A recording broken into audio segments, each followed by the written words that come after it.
All right, we are live. So exciting. We are on day 8 of the Sage Circle Alliance Charter Member Drive. My name is Meryl Fury. I'm a registered nurse.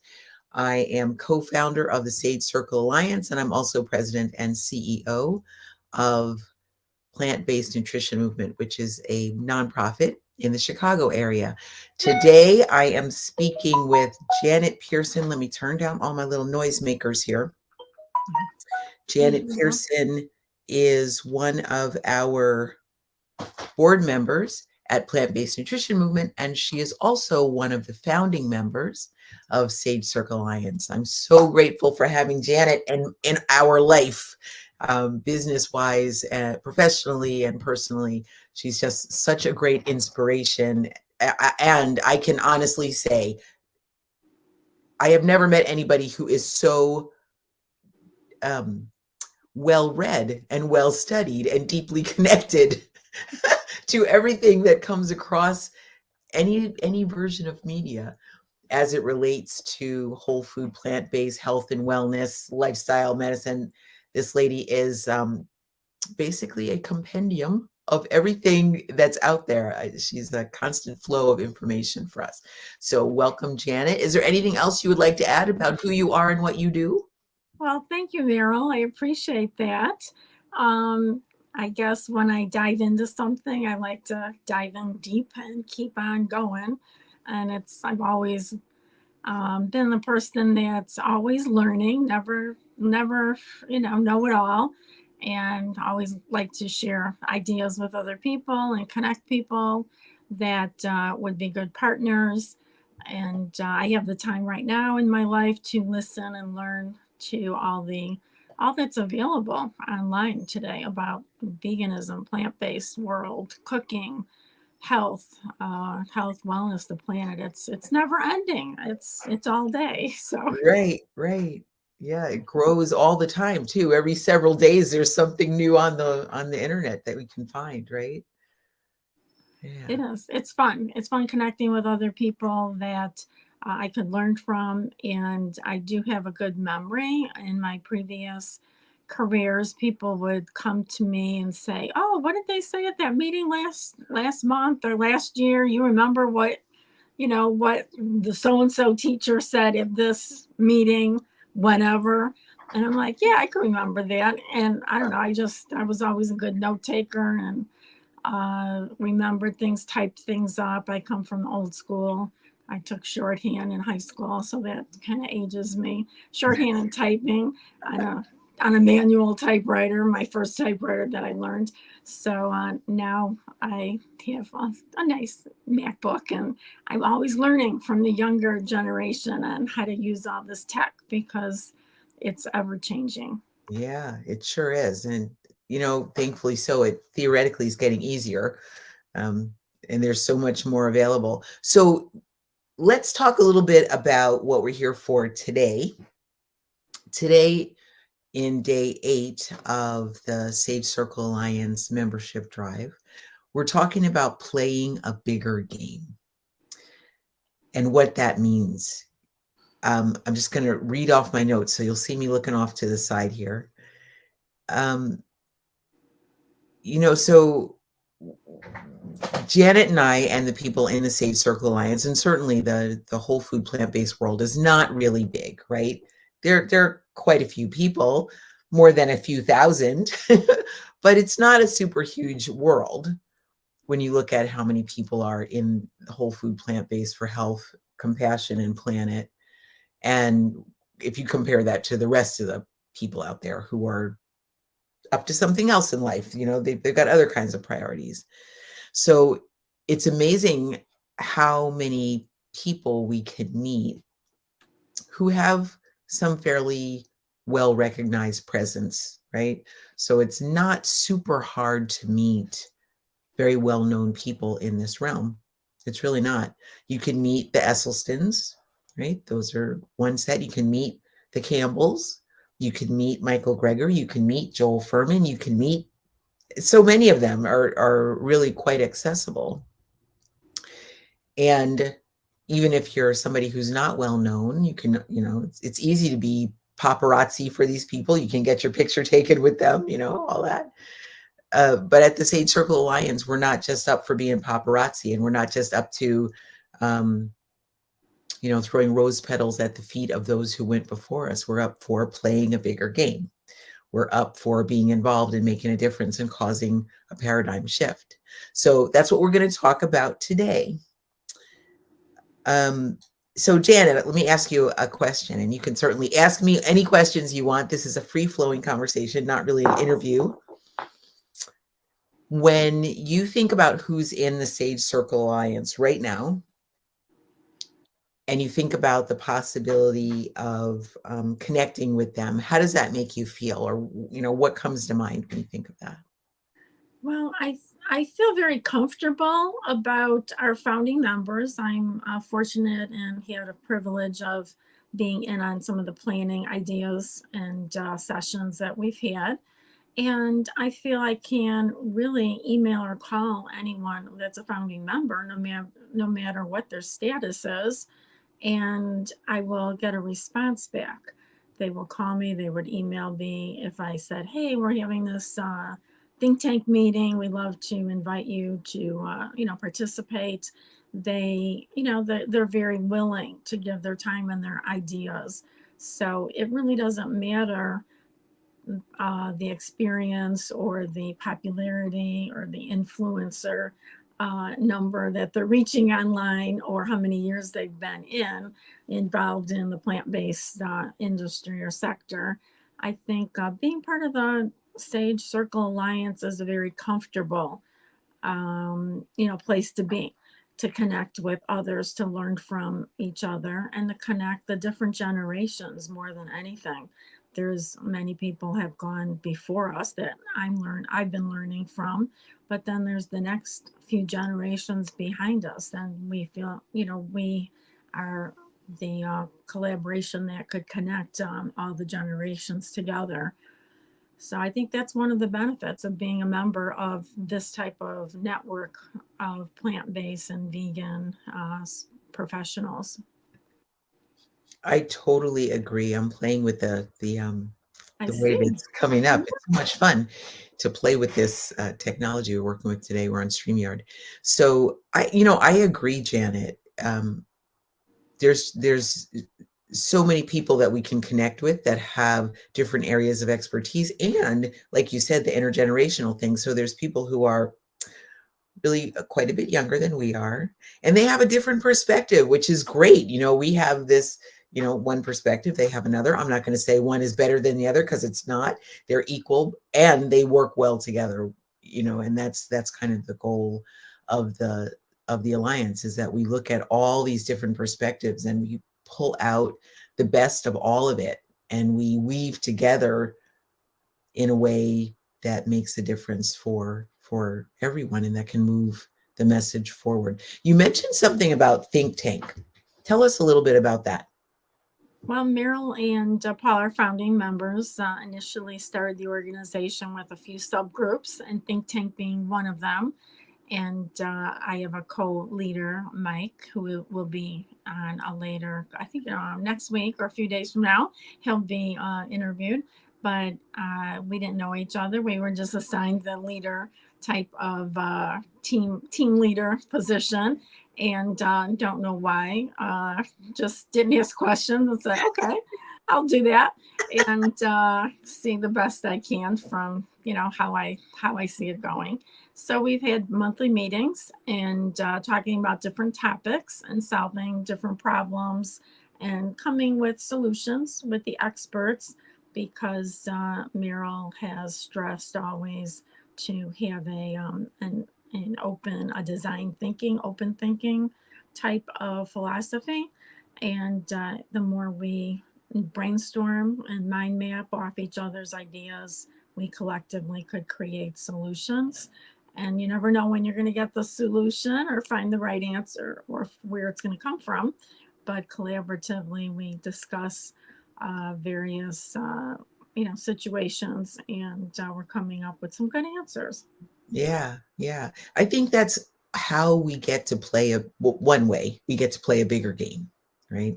We don't stay boxed in by what happened last week or what we saw in some other organization last year or how it has been up till now.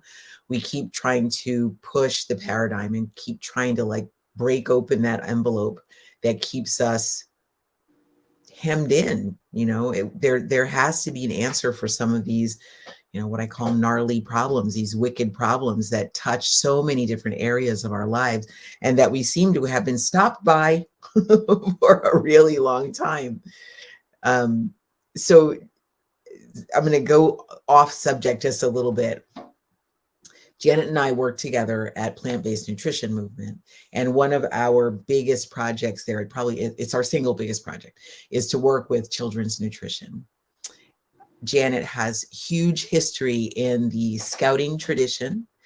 And so I would like to talk just a little bit about still thinking about playing a bigger game and what kind of big difference we could make. But let's talk a little bit about child nutrition and what that might look like if we dropped, if we were able to let go of the constraints that we've been living within around child nutrition and step out and play a bigger game there.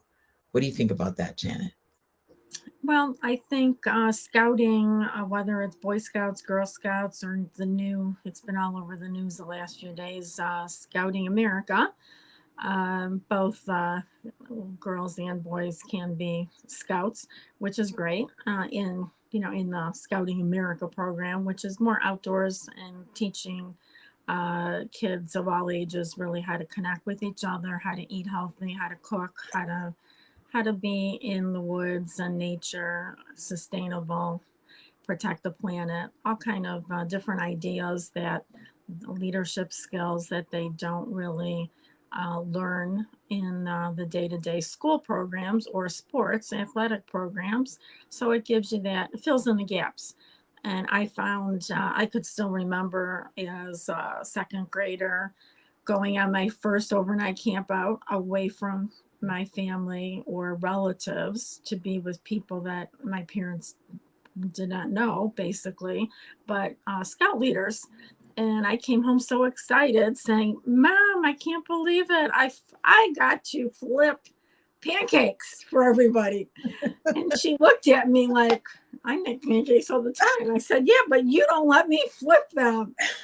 And, moms don't think about that. Right. And I could still remember that. And I could remember I raised two sons, and I could remember when they came home from their first camp out saying, oh, we got to make this delicious pizza. We made this pizza in this Dutch oven. I'm like, oh, what's a Dutch oven on a campfire? I really, didn't cook that way as a Girl Scout. So they brought home some recipes, and this was before I was plant-based.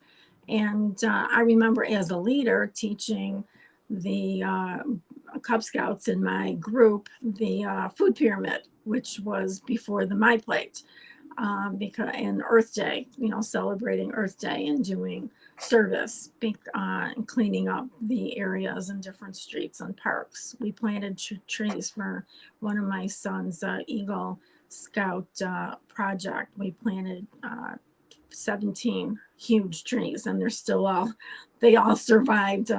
It's I think 15 years later now, or 10 years later, they're really tall elm trees.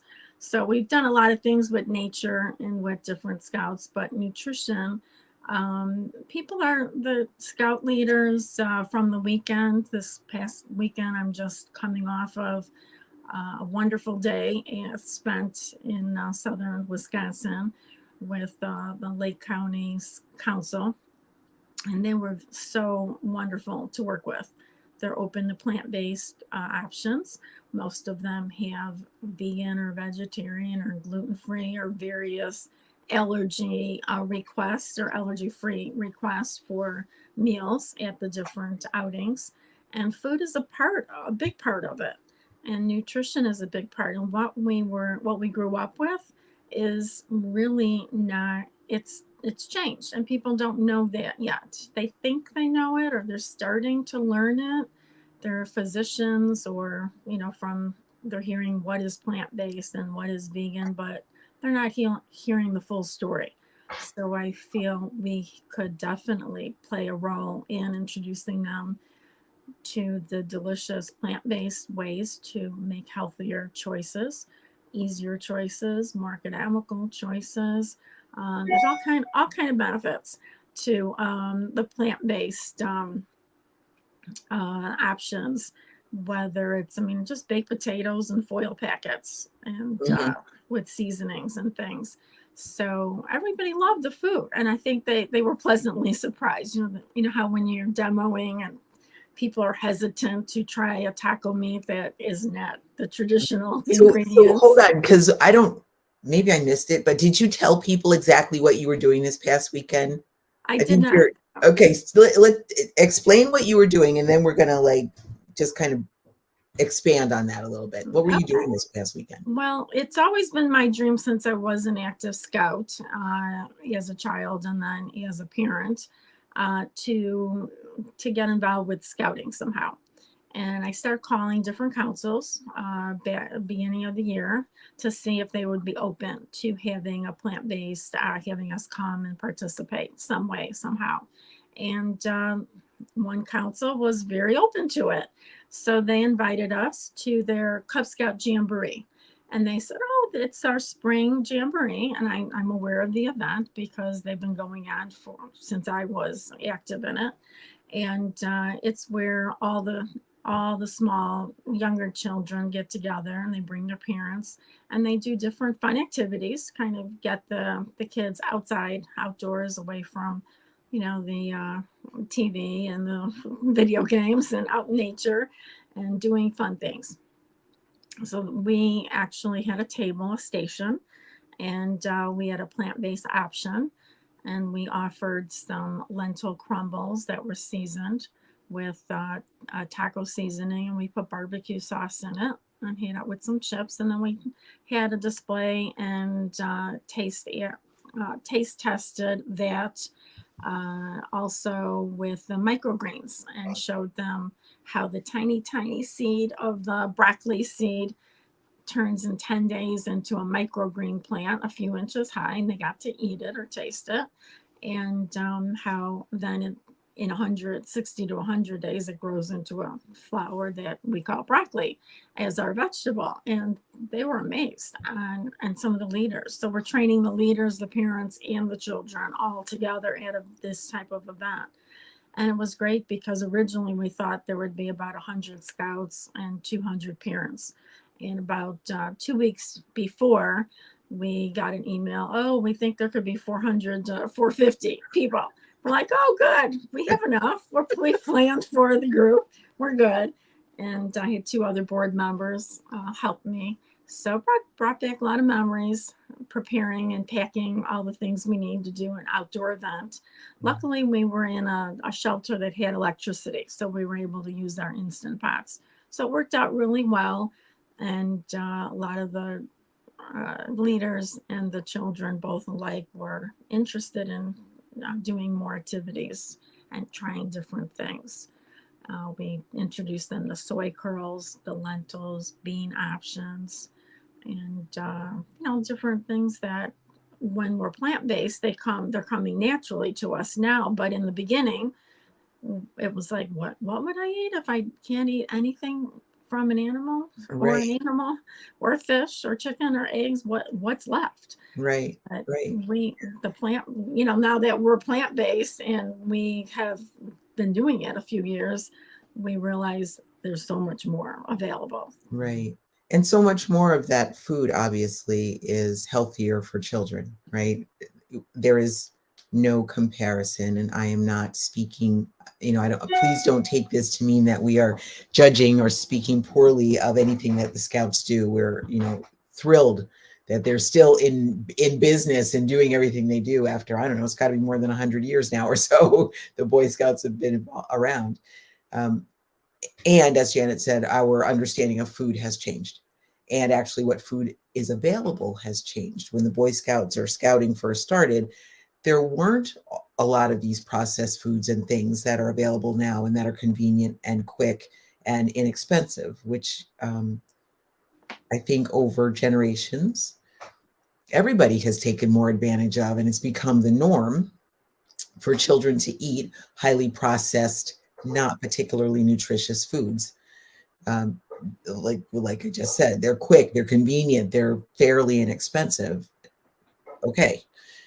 However, our children have been suffering from that kind of logic now for a couple generations, and they are showing the effects of poor nutrition.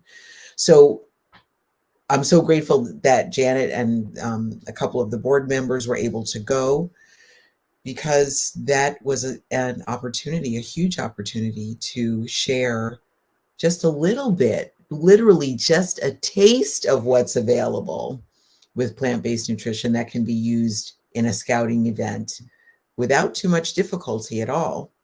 So when we think about being within the Sage Circle Alliance and how that could turn into a bigger game, here's what I'd like to throw in there. There are, let's say, 35 members right now, and this membership drive is about increasing that number, right? Of those 35 members we have right now, let's say a half a dozen of them are either family physicians or pediatricians or culinary coaches, or they're health coaches, or they are authors, or they are whoever they are, content creators, and they are also interested in child nutrition. So let's say that half a dozen of us could get together and we could create something specifically for children. It could be specifically for scouting, or it could be specifically for kindergartners. It could, I mean, you could niche it down really tight, but that would allow us to have a stronger voice and a bigger presence, more credibility, a farther reach, all of that in the world of child nutrition.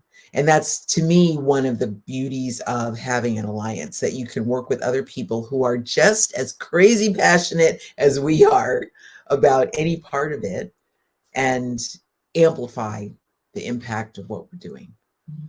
I know. Seeing, like, when I look ahead 5 years from now, 10 years from now, we are just starting. And if we're starting it here in our area, there's other states that are also thinking. There's other plant-based and vegan and vegetarian groups that are reaching out or thinking about scouting and youth programs. There's so many different programs. I know you've worked with Boys and Right. Girls Club. That's right. Uh, Faith-based that, organizations, schools, yeah. there's all kinds. Summer So there's an opportunity there to work outside of school. Even though Illinois is the first state, we have to bring that in. The first Yay. state that has passed the bill. The governor signed the bill that I think it, what is it, 4089? That's in my head. I'm Yeah, that the it's senators the and everything. amendment, yeah, amendment to the School Lunch Act Yeah. that says that any child in Illinois, if they're going to a school where they provide lunch, if they ask for a plant-based lunch, they should be able to receive it. Maybe not on the day they ask, but with prior request, they'll be able to receive it. Yeah, so other cities have done that, but we're the first state in the whole US that Yes, has passed this type of mandated bill. So it's up to people like us to let the parents know, let the kids know, and it's from high school, any age group, uh, preschool all the way through high school, and private and public schools. So it's really nice to know that our state is, on the forefront of that charge, and we could reach people. But looking back, as I started 5 or 10 years down the road, wouldn't it be great to have a plant-based option at every event we go? A choice. I don't have to settle for bringing my own because I'm assuming they're not going to have it. I'm right, just expecting a healthy meal, and it's going to be balanced. It's going to be plant-based, good for the environment, our own human health, children's health, and good for the animals. right. So once we bring that awareness, I think we're just in the beginning planning stages of all of this. And Yeah, when we put together all of our knowledge, we could have a good plan, a good yeah. merit badge plan to this. Another thing is too, I mean, I think scouting is a unique environment for sure. Um, but in schools, even for when a child has a difference in how they eat, that's not part of the norm. It can be very disconcerting for the child. Other children can be unkind. Imagine that. And they can pick on the kids who are a little bit different. They can bully them. That certainly happens around food and eating patterns. So to normalize it and to make a plant-based meal available in school not only supports the physical health of the child, but it also would support the emotional health of the child. So they're not feeling different or othered, as we say these days, or left out in any way. There, it's this. I'm just eating this meal today. This is the falafel meal, or this is the black bean burger meal. Yep, that's what I'm having. And it's not. Over time, it will be less and less strange. You know. Absolutely, yeah. With all the allergies today that kids are bringing towards, anywhere where you are serving food, and it's worrisome to parents, especially if their children are highly allergic to and carry EpiPens with them. So the universal meals have, they're allergen free, basically. They're gluten free, allergen free. So we just need to, let people know about that whole segment of recipes that they could make with different ingredients that they just have to seek out and be open. And, just awareness, openness. I could remember when my youngest had a friend who didn't eat pork. Mm. And I mean, I was eating sausage on pizza at that time, and not necessarily pepperoni, but he would come over and he would say, "Oh, I don't eat pork, so I just eat cheese on my pizza." I'm like, oh, "Okay." So I, asked him his mom about it, and religion was, that was the religion, not to eat it. And it was new to me. It kind of opened my mind, like, oh, not everybody is eating the same way, which is, I was kind of living in a bubble, my own little bubble, like everyone else is. But it's those first steps that then you hear Dr. Furman, who was a founding member on PBS. I heard him speak, and it's like, wow, the top five most nutritious green foods are foods that I don't buy and I don't even know. Like, like I remember looking at his chart, and it was like kale, never bought it. Collards, never bought it. I mean, I went down the arugula, didn't know how to say it. And it's like, what? Arugula? And then I think Oprah started doing like, oh, arugula salads, right? Right. I gotta go try some arugula. But yeah, you learn your little bits and pieces, and it's awareness. People aren't going to change overnight necessarily. Some people do, but most people don't. It just start hearing those little bits and pieces. Oh, okay, yeah, I could. This sounds good. This is why I need to incorporate this Right. in our meals, and it's a slow progression. It could take many years for people, but it took many years for me to hear things. But now I feel I have so much. I have, mastered my skill of cooking this way, which was my goal. And that's one thing that I want to share with others, whether it's a scout leading group or friends and family that I, help cook a meal with. There's all kind of options available, and just getting good at what you're passionate about and finding joy in that, and not seeing preparing food as a chore Yes. or a duty, or something. It's like, oh, what's for dinner today? It's like, oh, what Hmm. am I going to make today? I'm excited. What am I going to Right. what do I have? What's in season? What can we try? What can we experiment with? Right. So it's like just switching that around in your head, and looking at how you could feel more energetic and healthy with it. In our community with Sage Circle Alliance, we have so many experts that I'm looking forward to connecting with. Personally, I've connected with several so far, but as we grow, it'll be nice to see what other people are thinking and what their passion is, and have cookbooks annually put together and different for different people and different for schools and for outdoor cooking and camping and hiking and different activities that we do. Yeah. I mean, I see that also as another way that we expand our reach and we get to play this bigger game, right? So it's so easy. Okay, let me put it this way. It's easier if we just stay really small, right? With our business venture or in our with our little passion project. If we just stay small and I'm the only one that works it and I'm the only one, let's say in Janet's case, trying to contact the scouts because Janet personally has a passion for scouting and she would like to work with them. That's way easier and way safer if you just stay by yourself and do it.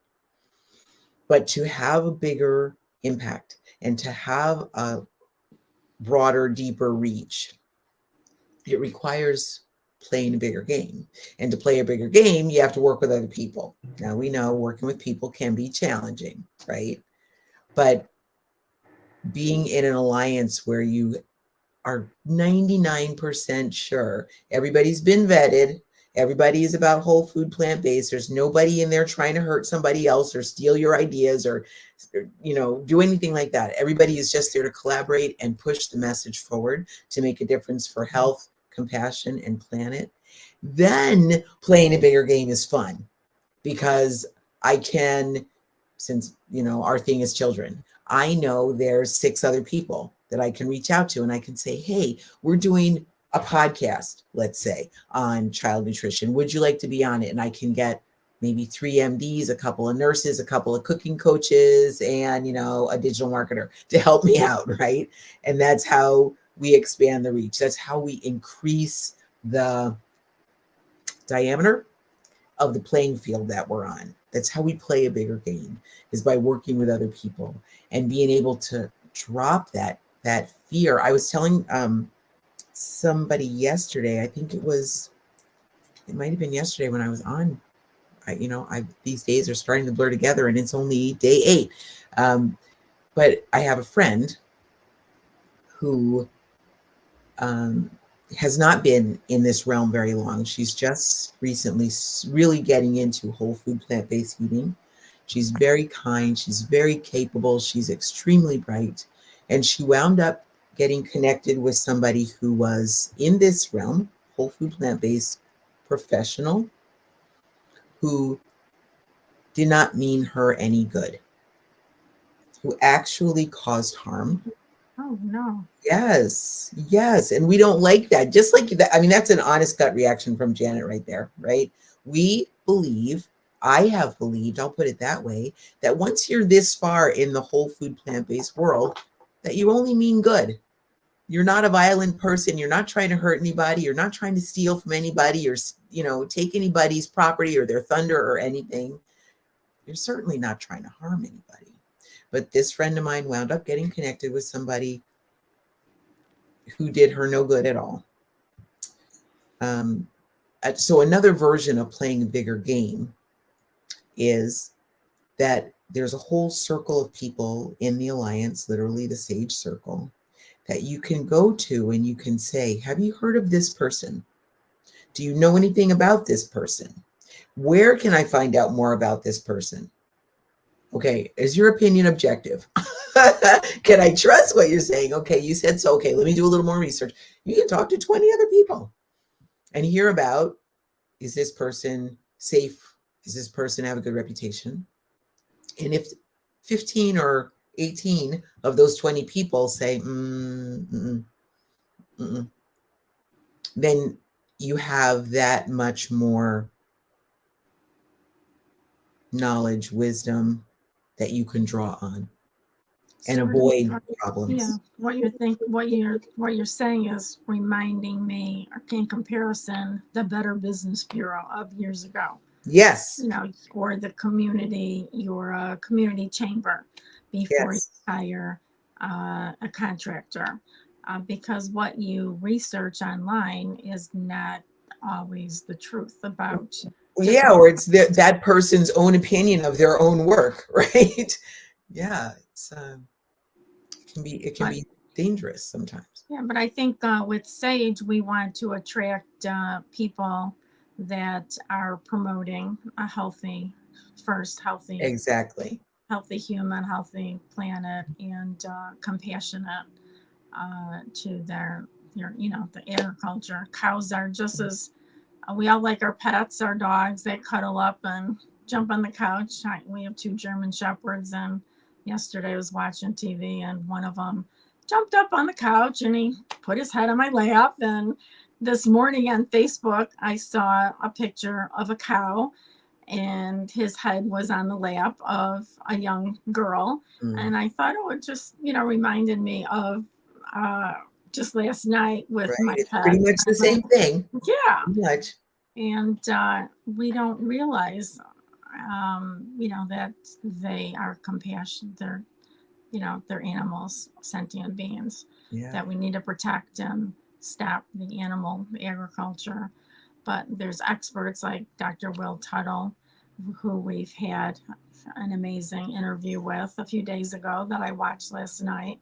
So all of these great interviews, how people can help us right now is like them, share them on social media. We have to get our numbers up. We're doing this daily so we can get our numbers and get seen by the influencers. And there's more and more athletes and stars, actors and actresses that are plant-based and vegan, promoting in films and on TV, and more word about plant-based. And it's an exciting future. So we want to reach out, and everyone who's watching, to share our information, share the website. And Meryl, what else do they need to do to help us get the And help message us. out? Okay, so you can go to any of our, in fact, I will put this up right now. Hold on. So those are a couple of our social media links. Go to any of our links and hit the like button. So right now, as we are this early in our drive and we are so young in our, coming out to the world, we are, we're in the process now in social media of sort of just touching the algorithm, right? And part of how we expand our reach and play a bigger game, if we can go back to that, is making sure that the algorithm is being friendly to what we're putting out there. And how we do that is we keep coming out every day for a long time, more than once a day in these different platforms. And for every time that somebody watches all the way through and hits the like button and can subscribe, it gets our message. It expands our reach all the time. So certainly, please hit that like button, subscribe. I never thought I'd hear myself say that. I have listened to people on YouTube say, smash that like button, make sure you subscribe. I've heard them almost every video I've watched for a long time. And now I know why. Because if you really want to get your message out there and you really want to reach people, and especially with something as important as life-changing information that is designed to help human health, support animal compassion, and save the planet, yeah, we want to make sure that we're saying to people, hit the like button and subscribe. Listen to, and it is also helpful to watch the video all the way through, or at least let it play all the way through. So you can't fast forward it to the end? I don't know that works. Okay. You know what? Speaking of animal compassion, my dog is downstairs scratching at the door. I'm going to just run downstairs and let her in. Janet, if you would fill in the spot while I'm gone, I Sounds will good. be right back. Yeah, I want to share. I was listening yesterday to one of our interviews, and I learned something that I didn't know before. And I occasionally, when I watch TV, we all get frustrated with all the drugs and that they're advertising. And I realized after, listening to the interview that we don't see any milk or dairy advertisements anymore on TV. And I thought, wow, yeah, you're right. It's mostly a lot of pharmaceuticals, but there's no dairy advertising on TV. And I learned that Physicians Committee for Responsible Medicine, another nonprofit, very active in Washington D.C., was very instrumental in making that change happen. So before that, other organizations, nonprofit organizations, made the stop to advertise cigarette smoking and selling and having people smoke cigarettes on sitcoms. So that we don't see anymore. But if we watch some of these old shows, we see that a lot. And in the shows, they're drinking milk, but now they're, talking about almond milk and fortified plant milks and other veggie burgers. So it's really interesting. So it was interesting for me to learn that one of our nonprofit organization partners, plant-based or PCRM, was instrumental in getting the dairy industry to stop advertising on TV, on the commercials. So I guess I never realized that. How did that come about? But it was interesting that they put billboards all over on buses and in the Washington D.C. area. So it just takes a small group of people to make changes, and as it grows, we definitely could incorporate and make those changes. Whether it's contacting our representatives, our state representatives and senators to get bills written and passed, and then supporting those bills and getting them out to the people who need to hear the message. But when I first heard about the benefits of a plant-based diet, I never knew I could turn on and off cancer genes. And that was all new to me. Dr. E. Colin Campbell did his research and wrote the China study, which was just mind-boggling for me, and that we could prevent and reverse heart disease and cancer and diabetes and arthritis and now dementia. A lot of this testing and studies are being done on dementia and Alzheimer's, which they say one out of 2 or 3 of us will be diagnosed with Alzheimer's. So, and it's all about nutrition over the lifetime. It's not, we can't wait until we're 70 or 80 to start eating healthy. It's a lifetime, starting with our younger children, going through teens and 20s. And yeah, our 20-year-olds and our 30-year-olds think they're healthy, but it's that daily eating 3 meals a day or even just once a week, that the harmful toxins and the foods that we think are healthy, that we need to be healthy, which are not so healthy. So that's where we are educating and bringing that awareness to people that aren't really, they're not exposed to this, because we don't teach it in school. They don't teach it in med school. They don't teach it in nursing or dietitian school, even though, it's about nutrition. And that's really sad. But we're making changes. Dr. Clapper, I know, is people that are around the country and the world making changes and educating schools and changing the food plan, the My Plate in Canada. I know the Canadian My Plate includes more plant-based options, and they remove dairy and replace it with water. So hopefully that will be the next change here in the US. So when we're teaching kids and those posters are in the cafeterias, they will see that, oh, I don't necessarily need dairy to be healthy, to have strong bones. Water is better actually for me to drink, and soy milk is better. So yeah, that was, it's just the more you learn something new every day. Yeah. And I'll go back to thanks, Janet, for giving me a break. I had to go let my four-legged in.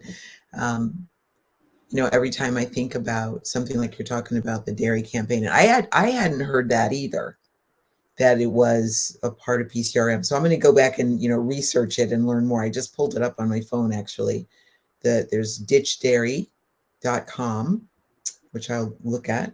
And then there's also Ditch Milk, which seems like it's connected to Oatly milk brand. Yeah, and Switch for Good is a good podcast too. Yes, That's also. more Right, Olympians that are right, switching to more of a plant. With the Olympics coming up, it's a great opportunity to promote the sports with the kids, athletes, because it's important. Their performance is important, and they are drinking protein drinks and not so healthy drinks and to hydrate when water and there's other better options for snacks to fuel their athletic abilities. right. And even so, I'm going to go back to the more like-minded people that you have around you, the more work you can do, the more good you can do in the world, right? And the further you can send your message, you know? So if you have 35, 45, 55, 75 people who all have the same passion and all have the same energy and the same direction and the same push, and that is the stuff that's unstoppable is made of. That's how you be unstoppable, when you have that much energy behind something that everybody believes in, and especially when it's something that's for the good of all living beings. you know um, so you were talking about the Canadian My Plate as compared to the US.gov My Plate, which still, as you said, has milk as an important component for the health of our children and people in general, adults too. um, as somebody who I have a dairy intolerance, and it's not like the lactose stuff. So me drinking Lactaid or whatever, taking a lactose managing pill or something, it's not going to make a difference. And I wouldn't want to do that anyway. There are a lot of people who cannot drink milk, and for our government to continually encourage people to drink milk when so many people can't digest it. We can't tolerate it. In fact, the majority of the population, I think, can't tolerate it. Is It's unkind and it's unfair and it's dangerous. It's deceptive. It's unethical. It's so many things, right? It's so It's wrong. a crime. I mean, It it's is.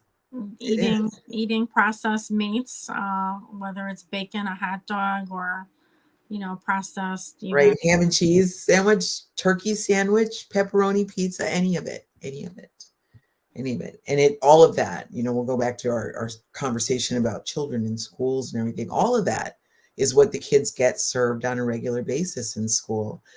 Talk about playing a bigger game. Talk about making a difference for life on Earth, at least in this planet and in most of the westernized countries for that matter. If we could just eliminate that stuff, the processed foods and the processed meats, the illness in our children would plummet. Right? If they would just be a healthier, happier group of people, little people. So that is a game I'm all up for playing. Talk about a big game. That's one I'm taking on. That's what we do at TBNM, is just find ways to eliminate that stuff. Well, it takes connecting with the right people, getting the message out, and having the volunteers and That's right. people that are willing to make those phone calls and call the congressman, call the schools, let them be making the flyers and getting the posters out. That's And right. it's a combination on all different fronts with the parents that are plant-based and supporting those parents that are plant-based and supporting their children with their peers, because we're a safe space for them to come in community to get energized. So we're the shot in the arm that they need, basically to energize and support them, give them the tools they need to do the good work that they're doing. And whether it's just packing a healthy lunch every morning for their children and not giving them a few bucks to go buy what's offered at school, whether it's a PBJ or a grilled cheese sandwich or whatever it is, a ham sandwich, it's usually not a whole lot that is filled with what we would call good, healthy nutrition. That's right. Not nutrient dense at all.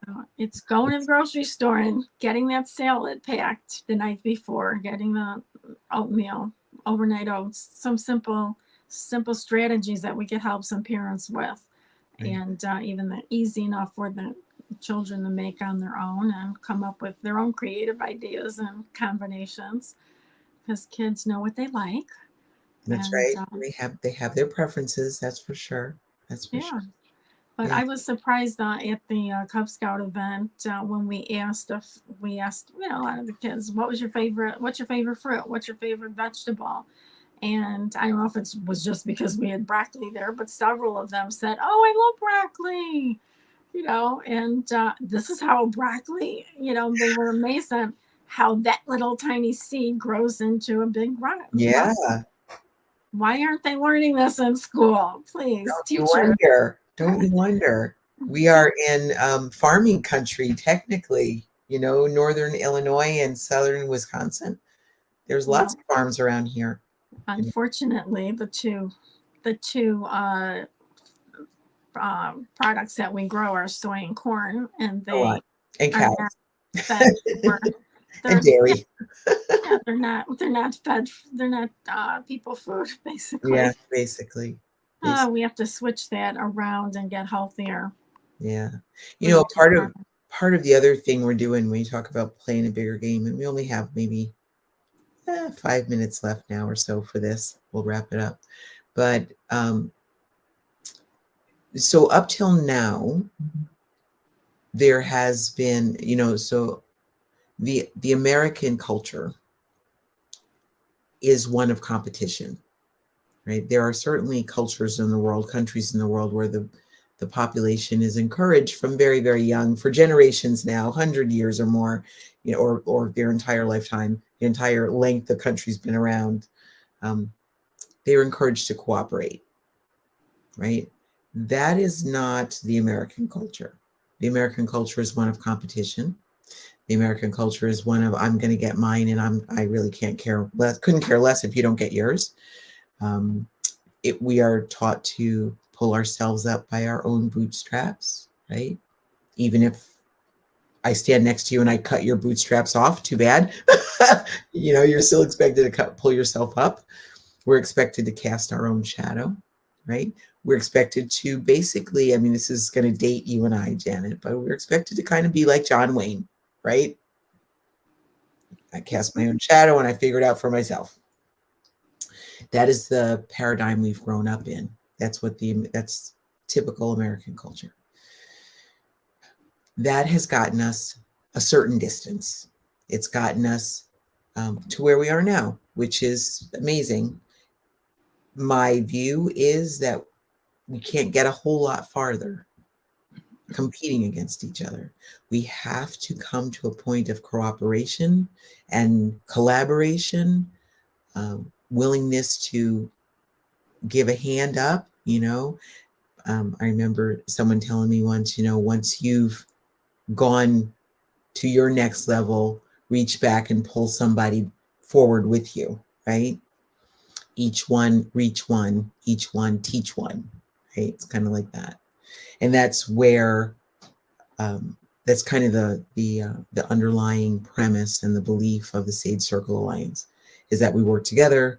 And what I know, I am happy to share with Janet, and what Janet knows, she's happy to share with Karen, or Karen will share with Julie, or Julie will share with Phil, or Phil will share with Bob. We go back and forth, right? And we share everything that we know so that there's never anyone who doesn't have some place they can go and get information, and you're not left feeling like embarrassed if you haven't figured something out or you don't know something. Go ask, find somebody who can tell you, and if you don't know who to ask somebody who to ask.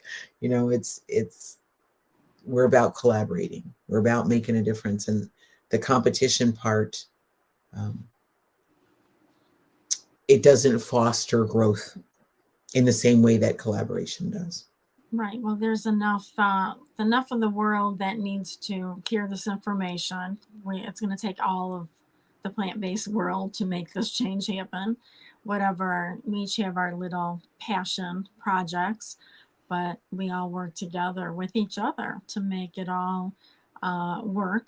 And I may wake up with an idea tomorrow, or Meryl, middle of the night, you wake up with different ideas I do. and things that keep us up at night.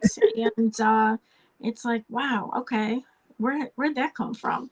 Right. Okay, I gotta talk to so and so. I think they might know a little more about this topic. And the connection starts with an idea, and we could grow from there. So we want to encourage everyone who's listening to join us in our alliance, be a charter member this month, right? A charter That's member. right. That's We have right. special discount, That's right. I believe it's a 10% discount this month for 10% charter discount members, I on believe. membership. You can go to sagecirclealliance.org, which is going across in the ticker space on the bottom of the screen. There, you go to the login page, or become a member, I think is what the tab says at the top, and fill it out. There's a way for you to choose what level of membership you're interested in. If you are a student, there's one for that. If you want to be a volunteer, there's a way to do that. If you're a solopreneur, you can do that. If you're a nonprofit, if you're a small business, if you're a corporation, all kinds of ways that you can select the level of membership that would best suit your needs and allow you to participate and start collaborating with people who are of like mind and like mission. Excellent. Yeah, we have a lot of opportunity, a lot of different levels of membership with various benefits. So we're reaching out, share it with everyone watching, know somebody that would benefit and want to get involved in our organization, and offer their expertise to Yeah, us on how to grow faster. that's right. And it, like Janet just said, if you're maybe not ready for that step yourself, but you know someone who is an entrepreneur, a change maker, a thought leader, passionate about whole food, plant-based nutrition, for health or compassion or the planet, please send them our way. To give them our information here, sagecirclealliance.org. That's how you find us. That's the easiest way. And we would be thrilled to speak with them, meet them, and welcome into the Alliance. On that note, we're at the top of the hour. Janet, do you have anything else you want to add before we wrap up? No, just everyone share it with their groups, whether they're vegan groups or not. Everyone is in groups on social media. Just share the message, or just talking to people. Hey, did you hear about this new organization starting? Who do you know that would be interested in participating? And it's word of mouth, whether it's social or one-on-one. So we could do it. We could make it expand quicker by the end of the month. And it's exciting to see all the new members we're going to have and meet everyone. Yeah, it sure is. Well, it has been pleasure, as always, speaking with you, Janet, and we will catch up soon. Thanks so much for being here. Thanks for the invite. Yeah, you're welcome. All right, talk to you soon. Okay, bye. All right, bye-bye.